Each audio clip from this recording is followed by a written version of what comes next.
Feeling the squeeze when flying? No, you are not getting wider. Those seats are indeed getting smaller. But now, airlines are adding some perks to make up for the smaller space. To travel guru Mark Murphy on what those perks are. All right, Mark. JetBlue, first of all, what are they doing for me? Well, they're trying to go after that business traveler, and they're giving you some lie-flat seats on their coast-to-coast flights. So that is definitely an improvement, and they're going after those big bucks that the business class passengers actually pay. Lie-flat seats in economy? No. They're going to be in business. Basically, they're equivalent of business class.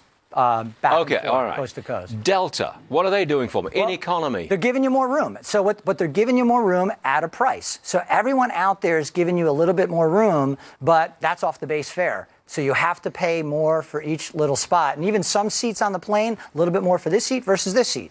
The same with United? Yeah, United. I just flew United Economy Plus from Chicago, and I had plenty of legroom, but they whacked me for $51.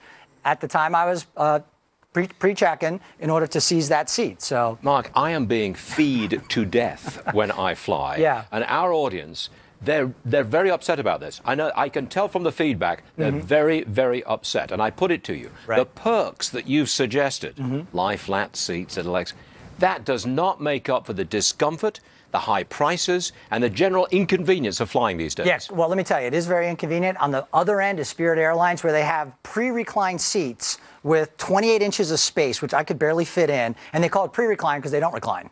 So, I mean, so that's about the worst you can get. What's happened is the cattle car is being driven on the commodity side because people want to fly, and they'll squeeze in, and they'll get tighter and tighter to get the lowest fare. What's happening on the internet is the price they're putting out on the internet, they're showing their cheapest price. So when you're shopping and comparing, the challenge for the consumer is, how do I know what my ultimate ticket price is going to be? And you don't. You need a chart to read in order to add up all the additional fees to figure it out. And that's part of the strategy. You're right. The internet makes everything transparent. Yep. So you know what you're getting, and you know how much extra you've got to pay to get it. That's if you have a map to figure it all out. That's the challenge. But they've got to bring in more money if the airlines are going to be profitable. And I agree because they've had years with no profits whatsoever. And the margins are very slim. All you have to have is a spike like we're seeing in oil prices right now, and they take it on the nose in terms of profitability. So they need to grab that money when they can. And what they're doing is they're saying, listen, you want the cheapest fare? We're sticking you in the back of the cattle bus. You want to pay a little bit more? You might actually be comfortable. You want to pay a lot more as a business traveler? Boy, you're going to have to pay a lot more. You know, you're talking about international travel, $7,000, $8,000, $9,000 for a business class seat. You know, Mark, I was born and raised in England. We know everything about class warfare and class divisions. It occurs to me that that's exactly what you've got when you fly on an airline in America Battle in the skies. That's exactly what it is.